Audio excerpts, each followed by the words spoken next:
Yes, hello. This is the Royalist here with the amazing Paula Froelich. Sunday evening, we are coming to you live.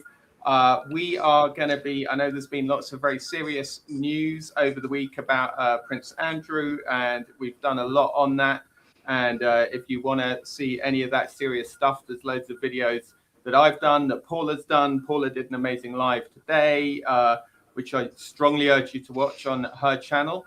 But we, if it's all right by you, and if it's not, sign off and go elsewhere. But we're going to have a bit of a laugh tonight, aren't we, Paula?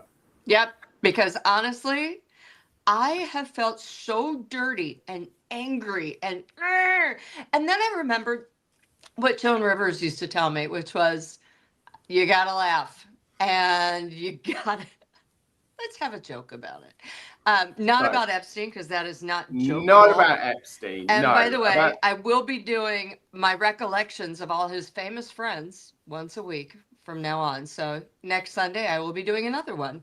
But, you know, when Tom contacted me to be like, let's have a little bit of a laugh because another stupid thing is going on with, I don't know, our favorites, Harry and Meghan. And I was like, yes, please, because it's either that or I don't know, you know, just shove my head in an oven and scream. That's it. So, yeah. Okay. So some of you might remember one of the great episodes of South Park, the Worldwide Privacy Tour. And basically the thesis of this was that Harry and Meghan were going on this worldwide tour, and they were going everywhere with these signs that were going, we want privacy. Don't look at us, like, stay away. And it was so brilliantly put and so funny. And in an incredible case of life imitating art, I revealed over the weekend that Prince Harry has been booked to speak as the keynote speaker and at a conference about privacy. I mean, you actually couldn't make it up. The guy is taking a paid gig to speak about privacy. But just to remind those of you who can't remember that South Park, our amazing producer Ben has lined up a few clips, and let's watch one first of all. We want privacy. We want privacy. Except for our first guest, the Prince and his wife. We want privacy. We want privacy. You know, they're so private. This couple, it's really so amazing. I love that he is headlining something about privacy. It's almost as if his life is now, or his decision making is being run by the writers of South Park instead of, I don't know, no one or Meghan. This is insane. It's kind of like when he spoke at a real estate conference and this guy doesn't know how to write a check or press a button because nobody writes checks anymore. I mean, or balance a bank account. Not only that, but he's only ever lived in, you know, palaces given to him by members of his family. Yeah. I mean, he's done one property transaction in his life, which is buying his house in Montecito, and suddenly he's speaking at a. By the way, that was Meghan. Let's not give him. Let's not dump that on Harry, because we know that she was like, sign here. Like, I think she probably has an auto sign at this point. But I mean, what's he gonna say about privacy? I want it. We need it. Don't look at me. It's incredible. I want one of those tickets, except for apparently they're what, $1,800 or something. Yep, they go from 1,400 up to sort of 1,800. Yeah. Quite unbelievable. Anyway, we're just waiting for a few people to come online there, so I don't have to repeat all this. But okay, so basically what's happening is Prince Harry is, as I revealed in a post on my Substack on Saturday, is listed now. I have to give absolute credit to one of my fabulous readers on Substack who alerted me to this. I'm so sorry, his name escapes me, but if you're there, let me know. We love you, readers. Told me about this. Yes, thank you so much. So it's not a traditional scoop because it was sitting there on the website all along. I'm not taking too much claim for it, but it is very, very funny. So he is the keynote speaker at the IAPP Global Summit.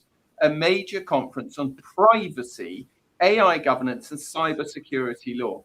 Tickets up to $1,800 a head, and a room, frankly, packed with lawyers, consultants, and sort of corporate people who work in this sort of corporate privacy field, kind of hawking their wares, kind of pitching themselves for sale. And also that's because we now know that a key part of Harry's income stream for 2025, 2026 is hawking himself for, public speaking gigs. And I mean, hey, look, good for him. I'm sure he makes more in an afternoon than I make in a year, and whatever. But the problem is that I think it's just so it's so ironic as to just make him absolutely ridiculous. And also, I think that South Park episode was so powerful and really cut through, because South Park is such a part of the, maybe not so much anymore, but it really used to be part of it. It does still have these moments where it does cut through and it does nail things. And I think we've got a little bit more from that episode where we're going to see how they make this very clever joke about how he's complained about the media for years, and now he's basically better than the media. And we also see their very, very funny, very funny suggested title for the book. So let's have a look at that clip. You've lived a life with the royal family. You've had everything handed to you, but you say your life has been hard, and now you've written all about it in your new book, Win. Yes, that's right, friend. You see, my wife and I are totally like, you should write a book because your family's like stupid, and then so are like journalists. So you hate journalists. That's right. And now you wrote a book that reports on the lives of the royal family. Right. So you're a journalist. Wait, Tom, I just want to point out for people, if they don't know what the IAPP is, because I did not, so I had to look it up. Yeah. It is the, oh geez, hold on, I've got it. Oh God, you can't even find it. It's a policy neutral, not-for-profit professional home for privacy, AI governance, and digital responsibility globally. But should I tell you what's so funny about it? When I was writing the story about it, I kept going, what does IAPP stand for? Thank you. And I had to search really hard. And I finally found out it's something like the International Accessibility and Policy or something. A stands for accessibility. But they very much pitched this as a privacy, AI governance, and cybersecurity. I mean, it's just like, let's get a load of catchphrases. And then the other thing that's really hilarious is that in his biography on the site, where it says Prince Harry is a global humanitarian, Prince Harry is this, Prince Harry is that, it then goes on and on about the Archewell Foundation, which no longer exists. You know what I mean? It literally no longer exists. I mean, I don't know, maybe they might have updated it by now, but when I checked it on Friday, and it then goes on and on about how he's so involved in, digital privacy for teenagers through his charity. They don't mention the Parents Network by name, which is fortunate because they've given the Parents Network away. They've given it away to another charity because they don't, because they're not capable of running it. I mean, they say, sorry, just to be clear, they say they gave it away because that's how their model works. They're going to incubate charities and then they're going to hand them on to big organizations. The rest of the world says, it looked like a bit much trouble. Like, who gives away a really successful charity? That's not how you work. Like, Harry didn't give away Invictus when it became successful. Like, it's absolutely ridiculous. My entire bullshit detector is going off on this. Also because the IAPP, whatever, the whole thing smells like a circle jerk for money. A huge boondoggle. Somebody was like, I know how to make a couple of $1 million. Let's get lawyers and some other stuff together. And then because it looks official and there may be a .org or something after this, then we can get people to pick it up. And we'll get Prince Harry, so we know we'll get headlines, and then we'll get another one. This is how this shit works, okay? The whole charity organization boondoggle, and it's all a cash swill. They're all doing it for cash. Harry's doing it because he's getting paid.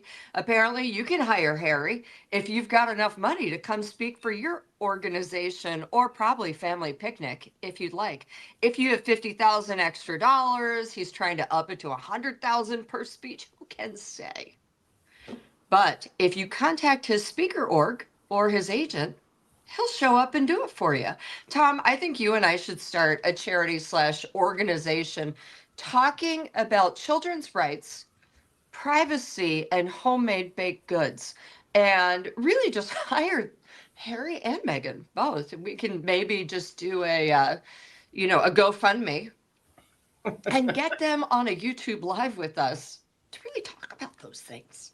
And then, unlike everyone else, just not hand them softball questions and be like, all right, guys, so we actually have some questions for you. No, you can't get off. Nope, you're not allowed out of the room till you answer these questions. I mean, it's ridiculous. This is all a huge play for cash, and it's a play for legitimacy, but it's all smacks of hypocrisy and just a huge circle jerk of you're great, no, you're great, no, you're great. Where's my money? I know it does. It really feels like Harry, it doesn't happen so much anymore. But in the bad old days, there used to be a kind of, there was quite a lot of entertainment to be had from basically doing prank setups on celebrities. Do you remember there were shows like Brass Eye and stuff like that? I mean, Jackass, yes. The Brass Eye was still around, writing from a fake charity involved in hair replacement for traumatized mice or something. Do you know? I mean, you can just see it all, and the fee, and all that kind of stuff. Anyway, so lucky for Harry that Brass Eye still isn't around. But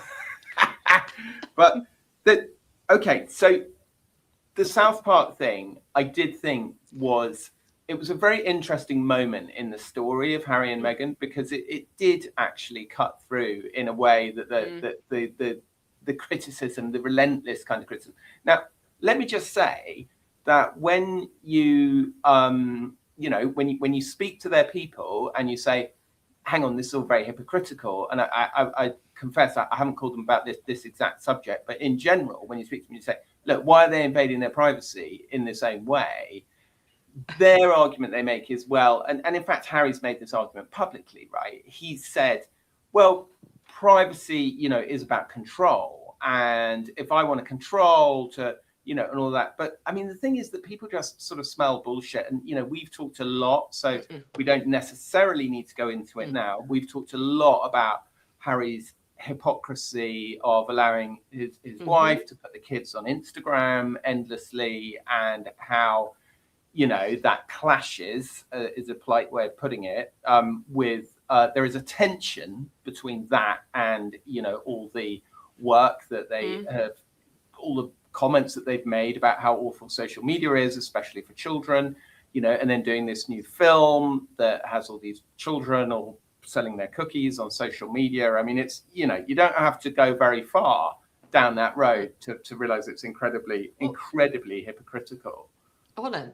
I have one thing to say about this as well. So you talked about my live I did earlier where I was talking about memories from page 6.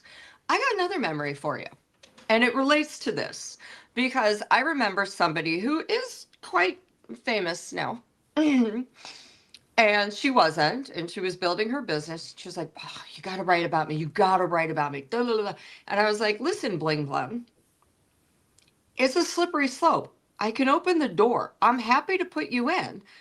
But once that door is open, you can't just shut it at will. It's open.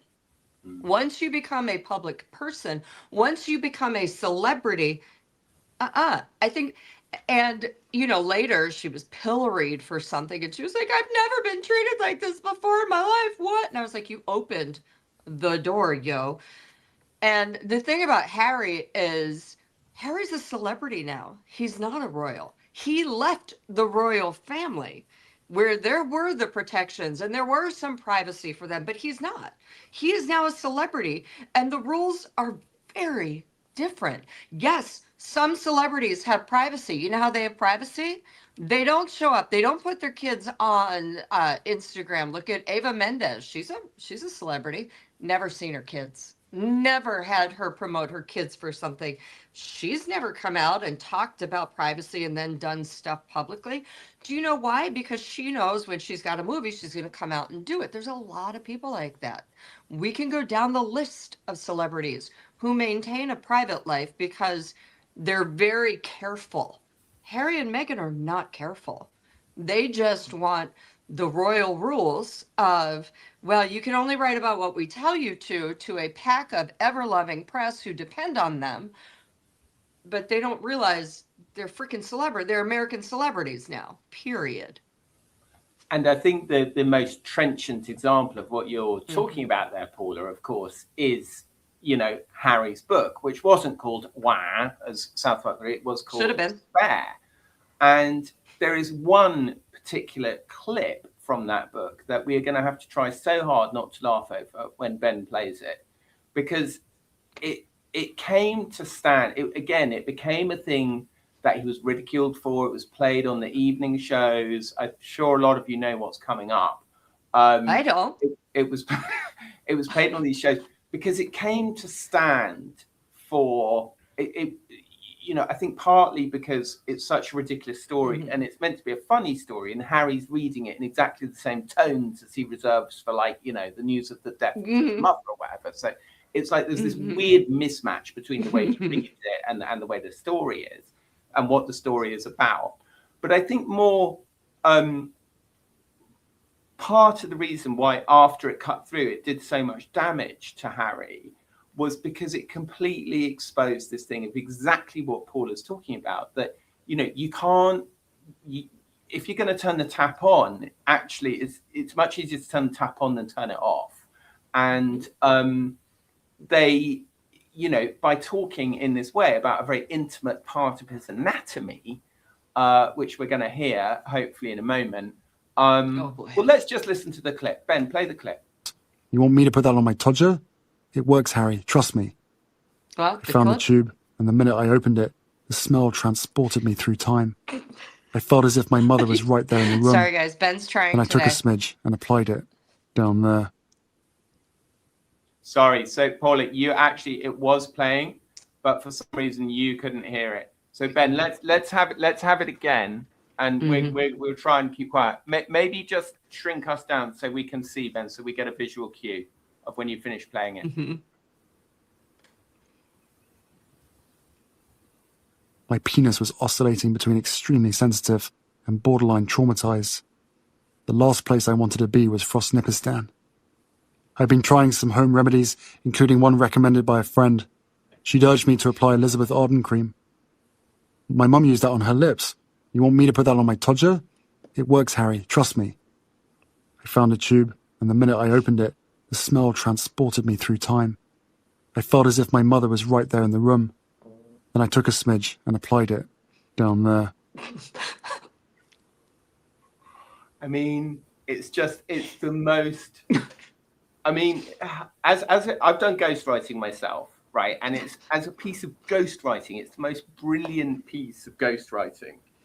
But it just, it's just like it's just so amazing, because it's so, but it's so weird the way it goes. It's as if my mother was standing there in the room with me. I mean, it's just the weirdest anecdote, I think, in that whole book of extraordinary anecdotes. But more to the point, right? There's this other famous clip, and I don't know if Ben's got it or not, but Ben, maybe let us know if you have. But there's this other famous clip where Harry is giving an interview to a talk show or something, and they basically say to him, why did you decide to do all these films and books if you want to have a private life? And he says something like, well, we moved to America, and after we moved to America, we did nothing for a whole year. For the whole first year of lockdown, we did absolutely nothing. And the press just kept writing these vile articles about us. And we realized that it was just going to carry on whatever we did. So we might as well make some money out of it. It's basically what he says. And it's like, I'm sorry, dude. You had just literally caused the biggest earthquake in the history of the institution of the monarchy since 1936, right? And you expected it all to be over in a year. I mean, if you were serious about, privacy and not wanting your privacy invaded and wanting to have a quiet life and get on with it and just rear your kids and your family, which is what we hear the whole time, you would have taken your very large inheritance from your mother and your great grandmother, and you would have gone off quietly and lived somewhere quietly. As Paula says, there's plenty of celebrities we know nothing about, from Ava Mendes to Daniel Day-Lewis to whoever. They just live quietly and they don't court publicity except when they need to for work. And I think that it just, and then after all that, when you then go, I'm going to go and be a paid speaker at a privacy conference. I mean, it's mental. It's completely mental. It's so hilarious. Well, my favorite part of that is, well, we didn't do anything for 1 year. Okay, sweetheart, none of us did anything for a year. We weren't really allowed to. FYI. And oh my God, then it was like, we didn't have to do anything. And then we had to, why not make money? Okay, so you're talking about commodifying yourself. That's, again, going against the rules of privacy. It's so insane. It's like he doesn't understand what comes out of his pie hole. It's like, and you're like, yeah, I can tell you didn't go to school. Or, sorry, you went to a military academy. But literally, it's not critical thinking. It's not his jam. Get it? Jam. But just, by the way, Tom, people are obsessed with that new lobster painting you have. Oh, yeah. I know. Isn't it great? Yeah, I love it. I'm seeing that people like it, and then someone's like, hell no, let's get it out. But I love it. I think it's amazing. And sometimes your face does get as red as that lobster. So that is making me happy. It's so hot. I just think all of their excuses and, well, what are we supposed to do? Da, da, da. And you're like, I don't think you're on the same page as your wife. She wants to go out and become Beyonce, become Taylor Swift, all this kind of stuff. And to do that, she's trying to do all this stuff and keep them in the press and do all this stuff, including putting their children in 3/4 face profile, and I just, Harry, enough, dude. Oh, hang on. We've got a video coming up. Let's do it. What have we got, Ben? That your Instagram-loving wife actually does. You're a journalist.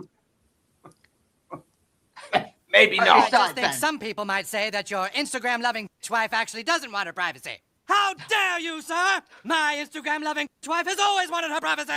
We want privacy. We want privacy. I mean, it's so prescient, isn't it? It's so brilliant. Your Instagram-loving wife might not want privacy. How dare you?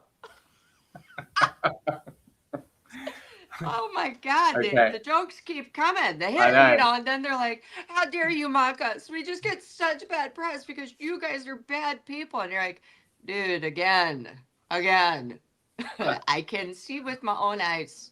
I can hear with my own ears.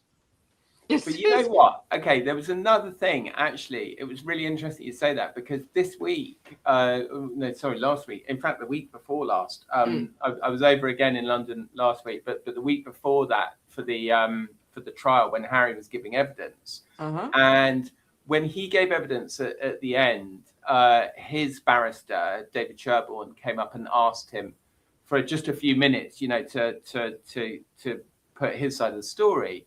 And he basically said, it's so awful being commoditized. And I just remember when you said that word, being commoditized my whole life. I've been commoditized ever since I was a teenager. It's so terrible. And literally at the same time, his wife was posting pictures on Instagram of their children in a very clear, it's a brand building exercise posting those children on the Instagram now. Like Instagram, like a lot of us, or YouTube, it's our shop window. It's how we sell ourselves to the world. It's how we, it's how we portray ourselves. And it's funny because so many, particularly in this world, in the kind of YouTube world, there's so much stuff and advice going, do you know what? Maybe don't include your kids. Maybe don't put your email address out. Just maintain a bit of, and they all say, once you open the tap, you can't turn it off. All I'm going to say, Paula, is that they have made these kids the most famous children in the world. Mm-hmm. Well, the other issue is, let's look at the evolution of their brands. That's with a Z at the end. It was at first, us, we're the power players. And then it turned into Harry just wants to focus on charity.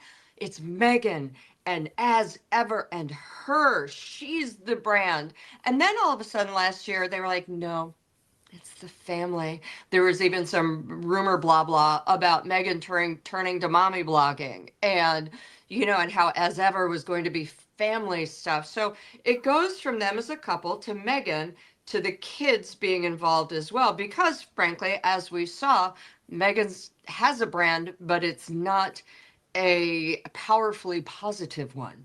In fact, it's overwhelmingly negative. So while she may get attention, she's got a Q rating and people are aware of her name, they don't like her. So they ain't going to buy her stuff, or they will mock her. The other issue with that is then she goes, well, let's turn to the family, because everybody loves little cute kids.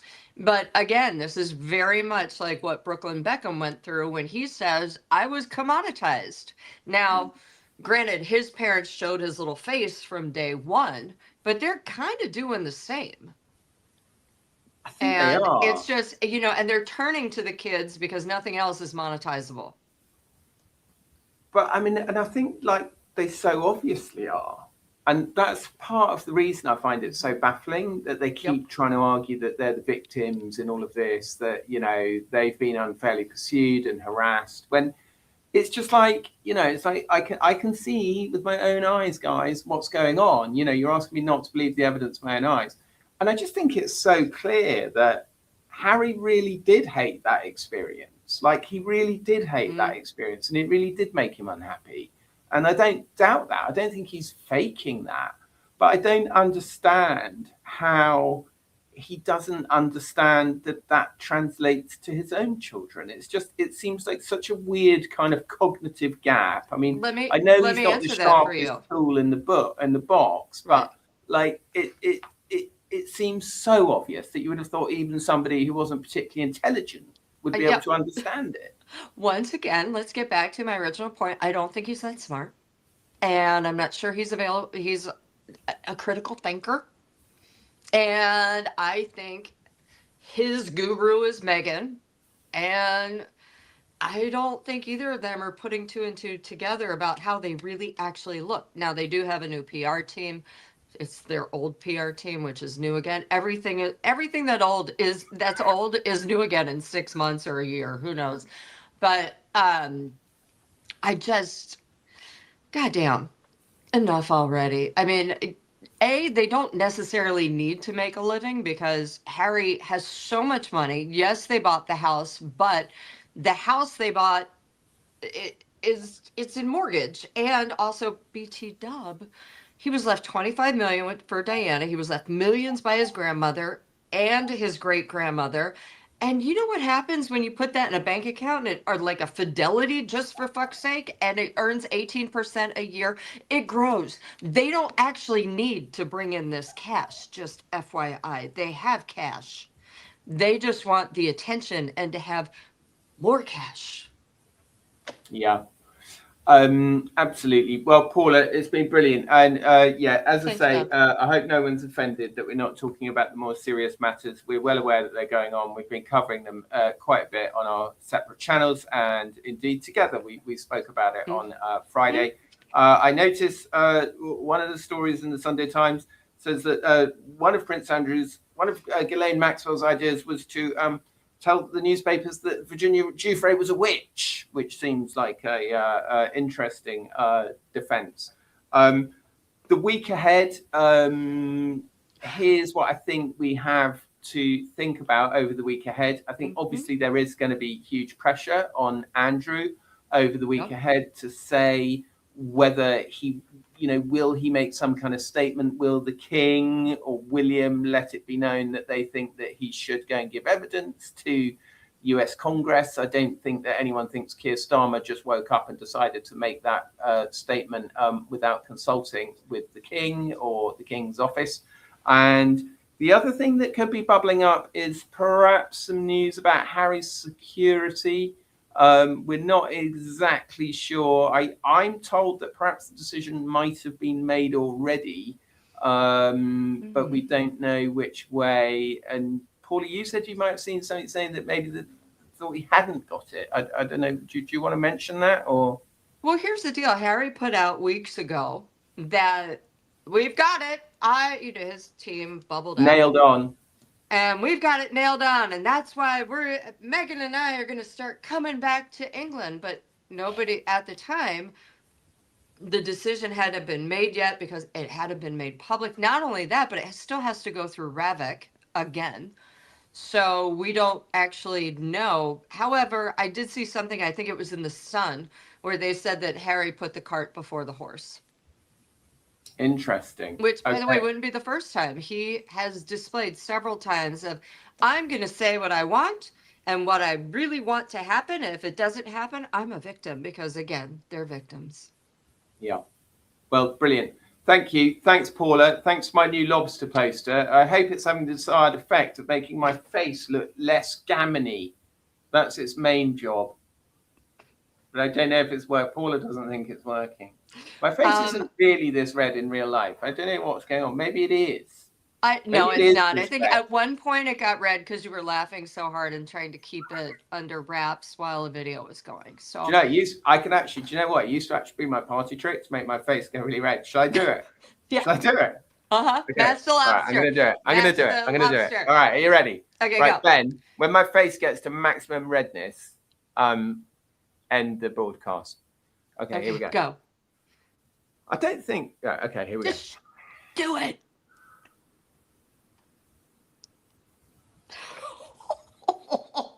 Oh my God, you're about to die.